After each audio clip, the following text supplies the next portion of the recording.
जय Hind. 12th class, चलिए आगे बढ़ते हैं। तो अब पढ़ेंगे प्रतिरोधों का संयोजन। मैंने पिछले वीडियो में बताया है दो तरीके से आपस में जोड़ा जाएगा, श्रेणी क्रम संयोजन और समांतर क्रम संयोजन। ठीक है, तो पहला पढ़ने वाले हैं प्रतिरोधों का श्रेणी क्रम संयोजन। पहला पढ़ेंगे प्रतिरोधों का श्रेणी क्रम संयोजन। प्रतिरोधों का श्रेणी क्रम संयोजन, श्रेणी क्रम संयोजन पढ़ेंगे। ठीक है, प्रतिरोधों का कौन सा संयोजन? श्रेणी क्रम संयोजन। श्रेणी में जोड़ेंगे, इंग्लिश में कहलाता है सीरीज कॉम्बिनेशन। सीरीज कॉम्बिनेशन या combination in series, combination in series या सीरीज कॉम्बिनेशन। ठीक है, प्रतिरोधों का श्रेणी क्रम संयोजन, सीरीज कॉम्बिनेशन या combination of resistors in series, प्रतिरोधों का श्रेणी क्रम संयोजन। ठीक है, ये देखने वाले हैं अपन। चलिए देखिए, तो प्रतिरोध की बात कर लें। प्रतिरोध को इस तरीके से दर्शाया जाता है, बाधा या रुकावट प्रतिरोध। ये रहा हमारे पास पहला प्रतिरोध, ये पहले प्रतिरोध समझ लो, ये प्रतिरोध है। प्रतिरोध को R से दर्शाते हैं। दो सिरे होते हैं प्रतिरोध में, इस तरफ वाला ये पहला सिरा और ये इसका दूसरा सिरा। ठीक है, प्रतिरोध किससे दर्शाते हैं? R से। तो इसको दर्शा लेंगे R1 से, क्योंकि ज़्यादा प्रतिरोध को जोड़ने वाले हैं। आगे ये जोड़ दिया दूसरा प्रतिरोध, इसको नाम दे देते हैं R2। और आगे एक और जोड़ लेते हैं, मान लीजिए इसको नाम दे देते हैं R3। आप आगे और चाहे तो और भी जोड़ सकते हो, अपन 3 लेकर चल रहे हैं। ठीक है, यहाँ कोई बैटरी लगा रहे हैं, ये इसका प्लस सिरा है और ये इसका माइनस सिरा है। ये इस तरीके से बैटरी लगा दी, ये प्लस सिरा होगा, ये माइनस। बैटरी को कुछ भी नाम दे देते हैं, बी नाम दे देते हैं मान लीजिए। स्विच लगा देते हैं, कुंजी, स्विच ऑन ऑफ कर सकते हैं के। तो जैसे ही स्विच को दबाएंगे तो विद्युत धारा हमेशा प्लस से निकलती है, तो यहाँ से निकलेगी विद्युत धारा आई, ये आई यहाँ पर और आगे पहुँचेगी आई। तो विद्युत धारा जाएगी तीनों में जाएगी विद्युत धारा, क्योंकि एक ही तार है तो हमें पता है विद्युत धारा चली जाएगी तीनों में। यानी तीनों में विद्युत धारा का मान एक समान रहने वाला है। ठीक है, लेकिन वोल्टेज बढ़ जाएगा। R1 के सिरों पर मान लो V1 विभवांतर या वोल्टेज उत्पन्न हुआ, R2 के सिरों पर V2 विभवांतर उत्पन्न हो गया और R3 के सिरों पर V3 विभवांतर उत्पन्न हो गया। यहाँ पर इस तरीके से इस बिंदु को नाम देते हैं A और इस बिंदु को यहाँ पर नाम दे देते हैं B। ठीक है, तो ये है प्रतिरोधों का कौन सा संयोजन? श्रेणी क्रम संयोजन। 3 प्रतिरोध अपन श्रेणी क्रम में जोड़ रहे हैं, R1, R2, R3। तो पहले तो परिभाषा लिख देंगे श्रेणी क्रम संयोजन की। तो परिभाषा है, जब पहले प्रतिरोध के दूसरे सिरे को दूसरे प्रतिरोध के पहले सिरे के साथ जोड़ दिया जाता है तो इसे प्रतिरोधों का श्रेणी क्रम संयोजन कहा जाता है। ठीक है, फिर से सुन लीजिए। जब पहले प्रतिरोध के दूसरे सिरे को दूसरे प्रतिरोध के पहले सिरे के साथ आपस में जोड़ दिया जाता है तो इसे प्रतिरोधों का श्रेणी क्रम संयोजन कहा जाता है। Full stop. ठीक है, फिर ये चित्र बना लेंगे, फिर टोटल प्रतिरोध के लिए या कुल प्रतिरोध का व्यंजक अपन ज्ञात करने वाले हैं। चलिए तो देखते हैं। तो सबसे पहले आप लोग अब ये चित्र बना लोगे, परिभाषा लिखने के बाद ये चित्र बना लोगे। फिर नीचे लिखेंगे, माना कि 3 प्रतिरोधों R1, R2 व R3 को चित्रानुसार बिंदुओं A तथा B के बीच श्रेणी क्रम में जोड़ा गया है। श्रेणी क्रम में जोड़ा गया है। जब परिपथ में I विद्युत धारा प्रवाहित की जाती है, जब परिपथ में I विद्युत धारा प्रवाहित की जाती है तो तीनों प्रतिरोधों पर क्रमशः V1, V2 तथा V3 विभवांतर उत्पन्न हो जाते हैं। वोल्टेज अलग अलग होता है, जैसे मैंने पिछले वीडियो में भी बताया था। या एक लंबा तार ले, मान लीजिए लंबा तार, यहाँ पर पहली कोई चीज प्रतिरोध जोड़ दे, कोई भी बल्ब वगैरह, कोई भी चीज, बल्ब, टीवी, फ्रिज, ये सब प्रतिरोध ही होते हैं। विद्युत धारा के मार्ग में कोई भी चीज जोड़ी जाए वो सब प्रतिरोध है। एक बल्ब है, करंट आ रहा है, दूसरी तरफ जा रहा है, प्रतिरोध है। पंखा जोड़ा हुआ लाइट के साथ, वो भी बाधा या रुकावट है। टीवी जोड़ी हुई है, बाधा या रुकावट है, फ्रिज है, बाधा या रुकावट है। कोई भी चीज जो अपन ने विद्युत के साथ जोड़ रखी है वो सब बाधा या रुकावट ही है, एक तरीके के प्रतिरोध ही है एक तरीके के, ठीक है। वो विद्युत धारा के मार्ग में बाधा या रुकावट ही उत्पन्न कर रहे हैं। अगर वो नहीं होंगे तो आराम से विद्युत धारा प्रवाहित हो जाएगी। चूंकि वो होते हैं तो उनके अंदर से होकर गुजरना पड़ता है उसे, तो इसकी स्पीड थोड़ी सी कम हो जाती है वहां पर, ठीक है। चलिए तो विभवांतर अलग अलग होंगे। तो चित्र बनाने के बाद लिखेंगे, माना कि 3 प्रतिरोधों R1, R2 व R3 को चित्रानुसार बिंदु A तथा B के बीच श्रेणी क्रम में जोड़ा गया है। जब परिपथ में I एम्पीयर की विद्युत धारा, जब कुंजी K को दबाया जाता है, जब कुंजी K को दबाया जाता है तो परिपथ में एक समान विद्युत धारा I प्रवाहित होने लगती है, या कुंजी K को दबाने पर परिपथ में I एम्पीयर की विद्युत धारा प्रवाहित होने लगती है, जिससे तीनों पर अलग अलग विभवांतर V1, V2 व V3 उत्पन्न हो जाते हैं, ठीक है। तो विभवांतर अलग अलग होंगे वोल्टेज, तो जो अलग अलग होगा उसी का मान निकाला जाता है, जो बढ़ता है उसी का मान निकाला जाता है। पहले भी पढ़ चुके हैं जब अपन ने संधारित्रों का संयोजन किया। तो वोल्टेज R1 के सिरों पर कितना विभवांतर उत्पन्न हो रहा है, R2 के सिरों पर कितना विभवांतर उत्पन्न हो रहा है, R3 के सिरों पर कितना विभवांतर उत्पन्न हो रहा है, उसका मान निकालेंगे। किसके नियम से? ओम के नियम से। विभवांतर V बराबर IR होता है, तो इस सूत्र से विभवांतर वोल्टेज का मान निकाल सकते हैं यहाँ पर, ठीक है। नीचे लिखेंगे तब प्रतिरोध, एक एक करके लेते हैं। अब R1 के सिरों पर उत्पन्न विभवांतर, पर उत्पन्न विभवांतर, ठीक है। सूत्र बोरा, प्रतिरोध R1 के सिरों पर कितना विभवांतर उत्पन्न हो रहा है, V1, तो V1 बराबर, तो V बराबर क्या सूत्र होता है, IR। तो विद्युत धारा तो एक है I, प्रतिरोध है R1, तो प्रतिरोध R1 के सिरों पर उत्पन्न विभवांतर V1 बराबर होगा IR1। ऐसे ही आगे निकालते चले जाएं। या प्रतिरोध R2 पर निकालें, प्रतिरोध R2 के सिरों पर उत्पन्न विभवांतर कितना है, V2, प्रतिरोध है R2, यानी V2 बराबर हो जाएगा IR2, समीकरण नंबर 2। तीसरे पर निकाल लें, तथा प्रतिरोध R3 के सिरों पर उत्पन्न विभवांतर, के सिरों पर उत्पन्न विभवांतर V3 माना है, तो V3 बराबर हो जाएगा IR3, समीकरण नंबर 2 के बाद बन गया 3, ठीक है। तो तीनों विभवांतर का मान निकाला। विभवांतर बटा था, तो टोटल विभवांतर बिंदु A और B के बीच कितना होगा वो निकाल लेने पड़ते हैं। तब बिंदुओं A तथा B के बीच कुल विभवांतर, टोटल विभवांतर कितना होगा, कुल विभवांतर V मान लें, तो V बराबर कितना होगा, V1 plus V2 plus V3, समीकरण नंबर 4 यही होगा, क्योंकि तीनों को जोड़ देंगे, इसमें प्लस इसमें प्लस इसमें, टोटल आ जाएगा अपने पास विभवांतर।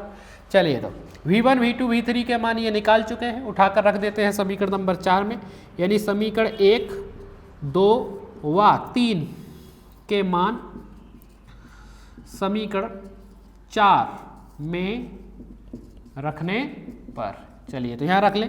तो V बराबर V1 का मान कितना है हमारे पास, IR1 प्लस V2 का मान IR2 प्लस V3 का मान IR3, यही है, ये रख लिए। तो V बराबर कॉमन क्या दिख रहा है, I कॉमन दिख रहा है, कॉमन लिया I, तो कितना बचेगा R1 प्लस यहाँ से I गया तो R2 प्लस यहाँ से I गया तो R3, यही बचेगा। I कॉमन आ रहा था, कॉमन ले लिया, ठीक है। तो अब यहाँ से दो तरीके से कर सकते हैं, एक तो गुणा में है I, भाग हम पहुँचा सकते हैं इसको, या इसका सूत्र लगा दें, V बराबर क्या होता है IR, V बराबर IR, इस V की जगह क्या लिख सकते हैं, I इंटू R बराबर I ऐसा ही इंटू में R1 plus R2 plus R3, गुणा में है I, भाग में आएगा, I से I कैंसिल, यानी R बराबर आया R1 plus R2 plus R3। यहाँ पर कैपिटल R टोटल या तुल्य प्रतिरोध है या कुल प्रतिरोध है इनका, ठीक है। तो तीन प्रतिरोधों को जोड़ा था तो R बराबर आ गया R1 plus R2 plus R3, ठीक है। तो नीचे लिख देंगे, अतः प्रतिरोधों के श्रेणी क्रम संयोजन में तुल्य प्रतिरोध या कुल प्रतिरोध अलग अलग प्रतिरोधों के योग के बराबर होता है। योग के कैसा होता है? बराबर। फिर से सुन लीजिए, नीचे लिखेंगे अतः प्रतिरोधों के श्रेणी क्रम संयोजन में तुल्य प्रतिरोध या कुल प्रतिरोध अलग अलग प्रतिरोधों के योग के बराबर होता है। Full stop. ठीक है, तो देखो अब श्रेणी क्रम में जोड़ने पर होगा क्या। मान लीजिए हमारे पास छोटे छोटे प्रतिरोध दिए हैं और उनसे अपने को बड़ा प्रतिरोध बनाना है, तो सभी को कौन से क्रम में जोड़ देना चाहिए? श्रेणी क्रम में। मान लो ये दिया 2 ओम, ये 3 ओम, ये 5 ओम, तो सबको जोड़ दो। 2 + 3 यानी 5, 5 10, टोटल कितना हो जाएगा? 10 ओम, यानी बड़ा प्रतिरोध बन गया कि नहीं बन गया? ठीक है, तो जब छोटे छोटे प्रतिरोध दिए हो, बड़ा प्रतिरोध बनाना हो, तो उन्हें कौन से क्रम में जोड़ देना चाहिए? श्रेणी क्रम में जोड़ देना चाहिए। ठीक है, आगे अपन न्यूमेरिकल में और समझ लेंगे इसको। तो ये हो गया प्रतिरोधों का श्रेणी क्रम संयोजन। अब पढ़ेंगे समांतर क्रम संयोजन। कौन सा संयोजन? समांतर क्रम संयोजन। चलिए, तो ये हो गया प्रतिरोधों का श्रेणी क्रम संयोजन। हमारे पास अब नेक्स्ट टॉपिक है प्रतिरोधों का समांतर क्रम संयोजन, पैरेलल कॉम्बिनेशन ऑफ रजिस्टर्स या combination in parallel. Parallel combination करेंगे प्रतिरोधों का। कौन सा कॉम्बिनेशन? पैरेलल।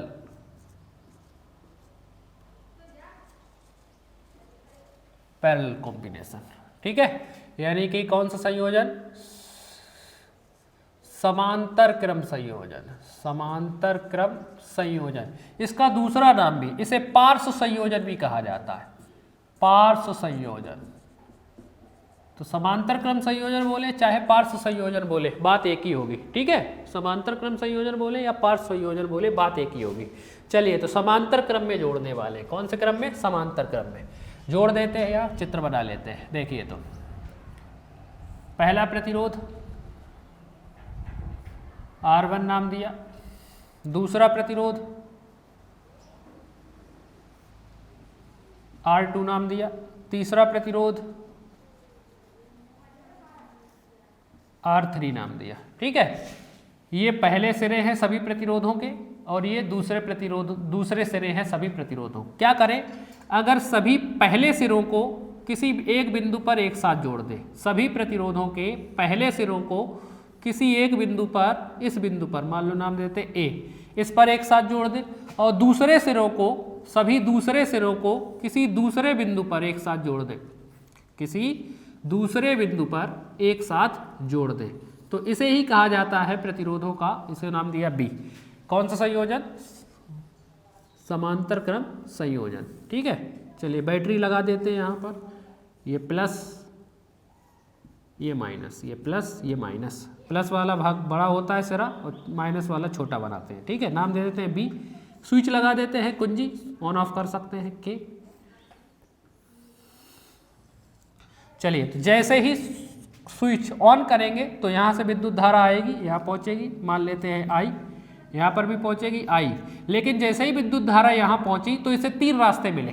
कितने रास्ते मिले? 3। तो तीनों में विद्युत धारा जाएगी, ऐसा तो है नहीं किसी एक रास्ते पे जाए, तीनों तार में विद्युत धारा जाएगी। तो R1 में मान लो चलेगी कितनी विद्युत धारा? I1 विद्युत धारा। ठीक है, R2 में कितनी विद्युत धारा? I2 विद्युत धारा, और R3 में I3 विद्युत धारा चली गई। यानी प्रतिरोधों के समांतर क्रम संयोजन में विद्युत धारा बढ़ती है। कौन बढ़ता है? विद्युत धारा। जबकि अपन ने श्रेणी क्रम में देखा था, वहां कौन बढ़ रहा था? वोल्टेज विभवांतर बढ़ रहा था। तो यहाँ कौन बढ़ती है? विद्युत धारा, क्योंकि अलग अलग रास्ते मिलते हैं। विद्युत धारा बढ़ती जरूर है यहाँ पर, लेकिन विभवांतर का मान एक समान रहता है। बिंदु ए और बी के बीच विभवांतर कितना मान लें अपन? भी मान लें। विभवांतर वोल्टेज कैसा रहता है? एक समान रहता है। वोल्टेज या विभवांतर कैसा रहता है? यहाँ पर एक समान रहता है। ठीक है, इसी के नीचे बना दिया, ये इसके नीचे वोल्टेज एक समान रहता है। चलिए, तो सबसे पहले परिभाषा लिख लेते हैं समांतर क्रम संयोजन की। तो जब सभी प्रतिरोधों के पहले सिरों को किसी एक बिंदु पर एक साथ और दूसरे सिरों को किसी दूसरे बिंदु पर एक साथ जोड़ दिया जाता है, तो इसे प्रतिरोधों का समांतर क्रम संयोजन कहा जाता है। Full stop. ठीक है, एक बार फिर से सुन लीजिए परिभाषा समांतर क्रम संयोजन की। जब प्रतिरोधों के पहले सिरों को किसी एक बिंदु पर एक साथ और दूसरे सिरों को किसी अन्य बिंदु पर एक साथ जोड़ दिया जाता है तो इसे प्रतिरोधों का समांतर क्रम संयोजन कहा जाता है। Full stop. नीचे ये चित्र बना लेंगे। कुल प्रतिरोध का मान अपने को ज्ञात करना है, तुल्य प्रतिरोध का मान अपने को ज्ञात करना है। ठीक है, तो विद्युत धारा बढ़ती है इसमें। तो नीचे लिख देंगे माना कि 3 प्रतिरोध हो। चित्र बनाने के बाद नीचे लिखेंगे माना कि 3 प्रतिरोध हो R1, R2 व R3 को चित्रानुसार बिंदुओं A तथा B के बीच समांतर क्रम में जोड़ा गया है। जब कुंजी K को दबाया जाता है तो बिंदु A और B के बीच विभवांतर का मान एक समान रहता है, जबकि R1, R2 व R3 में क्रमशः I1 व I2, I1, I2 व I3 विद्युत धाराएं प्रवाहित होने लगती है। Full stop. ठीक है, फिर से सुन लीजिए। लिखेंगे चित्र बनाने के बाद नीचे माना कि 3 प्रतिरोधों R1, R2 व R3 को चित्रानुसार बिंदुओं A तथा B के बीच समांतर क्रम में जोड़ा गया है। जब कुंजी K को दबाया जाता है तो वोल्टेज का मान एक समान, बिंदु A और B के बीच विभवांतर का मान एक समान रहता है, जबकि R1, R2 व R3 में क्रमशः I1, I2 व I3 विद्युत धारा प्रवाहित होने लगती है। Full stop. ठीक है, तो इसमें विद्युत धारा बटी है तो विद्युत धारा का मान निकाला जाएगा। तो प्रतिरोध R1 में कितनी विद्युत धारा जाएगी? विद्युत धारा का मान निकालने के लिए सूत्र ओम का नियम ही है, V बराबर IR। I का मान निकालना है तो I बराबर गुणा में है R, भाग में जाएगा V अपॉन R। इसी सूत्र से निकाल लेंगे। I बराबर क्या? V अपॉन R से निकाल लेते हैं। चलिए, तो प्रतिरोध नीचे लिखेंगे तब प्रतिरोध R1 में प्रवाहित होने वाली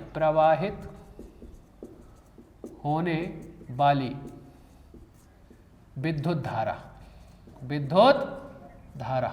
कितनी जा रही है? I1 बराबर इस सूत्र से I बराबर V अपॉन R। तो V तो एक जैसा ही है, R1 में निकाल रहे हैं तो R1 समीकरण नंबर 1 आ जाएगा यही। अब दूसरे प्रतिरोध की बात कर ले। प्रतिरोध R2 में प्रवाहित होने वाली विद्युत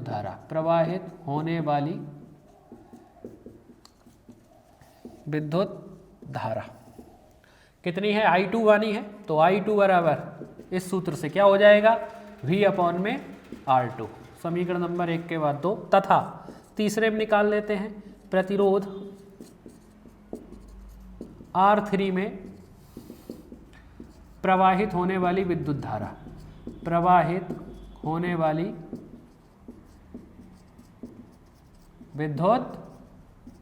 धारा कितनी? I3 मानी है। I3 बराबर क्या हो जाएगा? V अपॉन में R3 समीकरण नंबर 1 के बाद 2 के बाद 3 बन गया।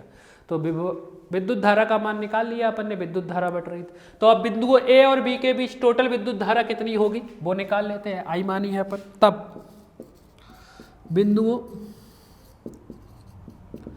A तथा B के बीच कुल विद्युत धारा, टोटल कुल विद्युत धारा I मान लेते हैं। तो I बराबर कितना हो जाएगा? I1 plus I2 plus I3 समीकरण नंबर 4।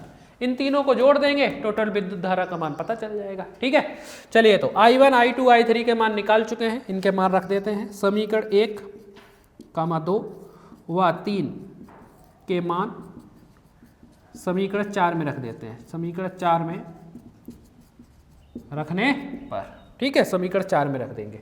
चलिए अब इस तरफ कर देते हैं। चित्र की तो कोई ज़रूरत है नहीं, मिटा देते हैं चित्र को। ठीक है, तो इधर साइड में बन जाएगा, अपना सॉल्व हो जाएगा।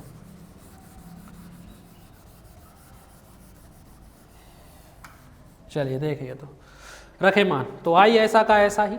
I बराबर I1 का मान कितना आया था? V upon R1 plus I1 की जगह मान रखा I2 का मान V अपॉन R2 प्लस कौन है? I3 का मान V अपॉन R3